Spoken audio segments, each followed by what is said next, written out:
Hey readers, writers, and friends, Story Serpent here, and today we are talking about the Whimbrel House series by Charlie N. Holmberg, which includes Keeper of Enchanted Rooms, Heir of Uncertain Magic, and The Boy of Chaotic Making, which was released just this Tuesday, February 13th, 2024, by 47 North, which is an imprint of Amazon, which explains why I actually got this on time as opposed to every other pre-order I've ever done from Amazon. It is a historical YA fantasy with a strong romance through line. I have enjoyed it immensely. But before we get into all of that, today's random words are like, share, subscribe, Lucubrate, which is one of about a dozen words I learned reading this series, and there is nothing that delights the Story Serpent more than learning a new word or two. If you are into new vocab and it doesn't kick you out of the story too much, you are going to love this series. So what does the book have to say about itself? Well, the first book, Keeper of Enchanted Rooms, says, "Magic has made itself at home. Rhode Island, 1846. Estranged from his family, writer Merritt Fernsby is surprised when he inherits a remote estate in the Narragansett, I am never going to pronounce that correctly, Bay. Though the property has been uninhabited for more than a century, Merritt is ready to call it home until he realizes he has no choice. With its doors slamming shut and locking behind him, Whimbrel House is not about to let Merritt leave. Ever. Huldah Larkin of the Boston Institute for the Keeper of Enchanted Rooms has been trained in taming such structures in order to preserve their historical and magical significance. She understands the dangers of bespelled homes given to tantrums. She advises that it's in Merritt's best interest to make Whimbrel House their ally. To do that, she'll need to move in too. Prepared as she is with augury, a set of magic tools, and a new staff trained in the uncanny, Huldah's work still proves unexpectedly difficult. She and Merritt grow closer as the investigation progresses, but the house's secrets run deeper than they anticipated, and the sentient walls aren't their only concern. Something outside is coming for the enchantments of Whimbrel House, and it could be more dangerous than what rattles within. So, we have promises about the budding romance between Merritt and Huldah, we have promises about the mystery surrounding the house, and we have the promise of danger from without coming for them both. And I can tell you, the book absolutely delivers on all fronts. So what do we know about the outer trappings of all three? The series is done in paperback exclusively. It's got this nice matte cover. The binding's okay, but I have a feeling that if you're as hard on books at your house as we are at ours, they might not stand up to the test of time. The series is also available in audiobook, but none of these were ever released in hardcover. Not surprising given that it's an Amazon imprint. On the inside, we have descriptions of the various doctrines of magic, which you do need because it's complicated. In fact, I would say overly so. We also have in every book these lovely depictions of the various layouts of the houses, which does get confusing, especially when we move to Cypress Hall in book 3. That gets really complicated. So it's nice having those maps to go back and refer to later on, especially as you're trying to envision the blocking of various people moving throughout the house and various parts of the house moving on them. Other than that, it's fairly straightforward, not a lot of extra frills, etc., but the story stands on its own and absolutely doesn't need them. So what's going well? Charlie N. Holmberg has been writing solid prose since The Paper Magician, and she does not disappoint here. It's well balanced. You get enough dialogue that keeps it interesting, but the descriptions are always well worth the read, and the pace of the story rarely feels like it slows too much. You're always in the action, in the mix. There's always something interesting going on, and all of the details are relevant. She rarely goes off into the weeds. Really solid stuff. And of course, there's that delightful vocab that I mentioned. Again, if you are a teen trying to expand your vocabulary, Whimbrel House is a great, super fun way to start.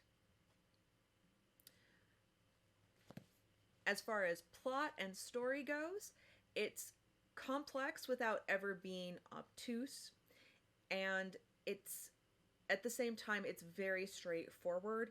We don't ever feel like we're lost. Um, the prologue of book one is actually a prologue.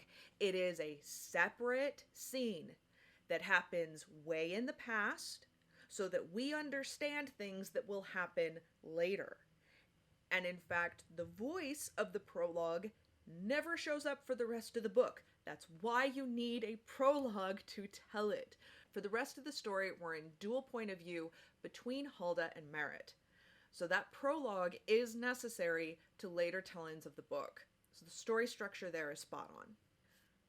The romance between Merritt and Hulda is not so much a will they, won't they, as it is how are they going to get over all of the impediments that are in their way to make it happen. And that is personally my favorite. I don't like the back and forth that tends to happen of like, oh, this thing's getting in the way, this thing's getting in the way, and if everyone would just sit down and have a conversation, it would be fine. There are certain aspects of that, but because the dual point of view is done so well, we understand why those conversations always seem to go sideways on them. We understand why they're not communicating effectively. And in the end, it makes them getting together much more satisfying. I was also very surprised that sex is not a subject that is shied away from here, but it is handled with such excellent taste. And it becomes one of the central themes. Sex outside of marriage, infidelity, all bad, all having terrible consequences, all end up being a mistake as admitted by every one of the characters. But intimacy between married partners is lovely and is celebrated, and marriage is celebrated, which was so refreshing. You know what else was refreshing? Having characters that are genuinely good people. Merritt and Hulda are both decent human beings looking to do the right thing in complicated situations. You have no idea how blessed a relief it was to read a whole story where I don't hate the main characters, where they are not insufferable or despicable. Hulda is competent at her job, and because she is described in a very real way, including a prominent nose, which, girl, I feel you. Because we're set in the 1840s, whether or not you were classically pretty had a lot to do with whether or not you were considered eligible for matrimony. And given that Hulda has the skills to become a magical housekeeper, it makes sense that she is able to be self-sustaining in a world where matrimony would have been difficult for her. So the fact that she's a little bit older and has kind of accepted her spinsterhood when we meet her absolutely makes sense. But we never have to be told, she's so good at her job, she's so thoughtful, she's so smart, oh, look how kind she is. We never have to be told any of those things because we just watch while she is. And it is a joy to make your own mind up about the kind of character Hulda is without having it shoved down your throat. Now, Merritt is an excellent man as well. He is creative and thoughtful, and because he's a little more on the creative side, he's a bit of a featherhead sometimes, but we get it and we find it amusing, even his wacky sense of humor. The one thing I will say about Merritt is he does sound a little too feminine sometimes. And that might be because, you know, he's a writer, and so he kind of waxes poetical sometimes, but he does tend to go on about his feelings a little bit, especially for a guy who has made it his life's mission to bury the feelings that were brought on by early trauma that we find out about. And while that is a very guy thing to do, and literally ends up blowing up in everyone's face later on, I do wish he sounded a little more masculine. But honestly, the fact that Hulda is so self-sufficient and therefore has some slightly more masculine attributes, it makes their dynamic work in a way that is just lovely and occasionally surprising. And outside of Hulda and Merritt, our main characters, None of the adults in this book are stupid. Yes, some of them are bad. Yes, some of them make terrible decisions. In fact, some of them should have far more consequences for the decisions they've made. But none of them are dumb. And it is so refreshing, once again, to see adults being adults and to have that example set forth for younger readers. So where are my nitpicks? In terms of the story, it really should be longer to cover all of the ethical questions that get posed. There are a number of gray, murky areas. Our gray characters, they're not Hulda, they're not Merritt, which is delightful. But we do have some very gray characters that I don't feel like get proper consequences. And we never really resolve the ethical questions their choices pose. There are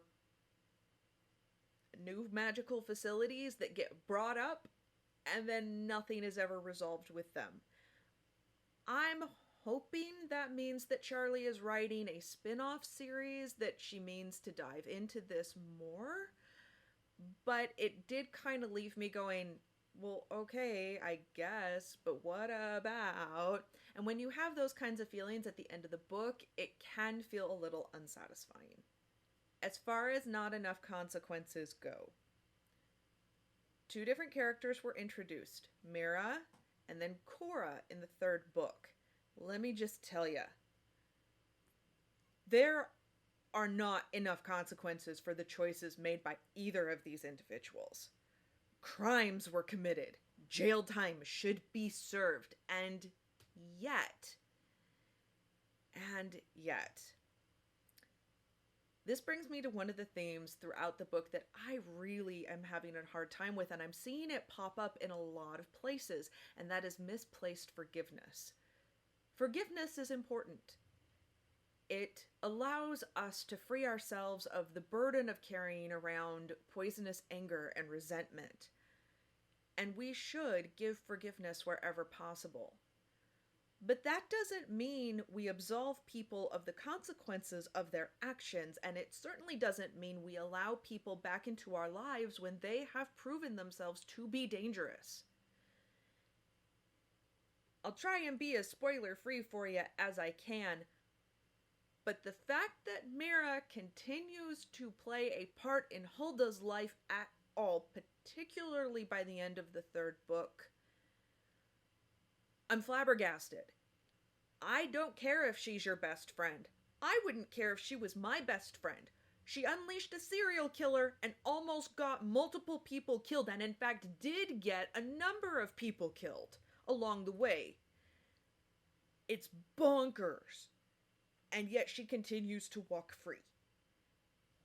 I don't understand it at all. And while often in real life, bad people get away with things they shouldn't, I like to see people get their comeuppance in my literature. I like the example set of you make bad sucky choices that almost get people killed. You don't get to make any more choices. We lock you away, so you can't do that anymore. You have proven that your decision calculus is not in keeping with good outcomes. You go away now. That doesn't happen. So if that sort of thing bothers you, it might very well be a good thing to talk about if you've got a teen reading this book. And in fact, I've got a teen who really wants her copy of the book back. So, all in all, I would give this series, Whimbrel House by Charlie and Holmberg, a best beach reads. You're gonna love the magic. It's gonna be super fun.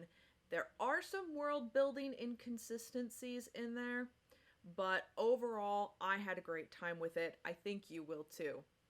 So we meet again. Read on, write on, and stay sharp.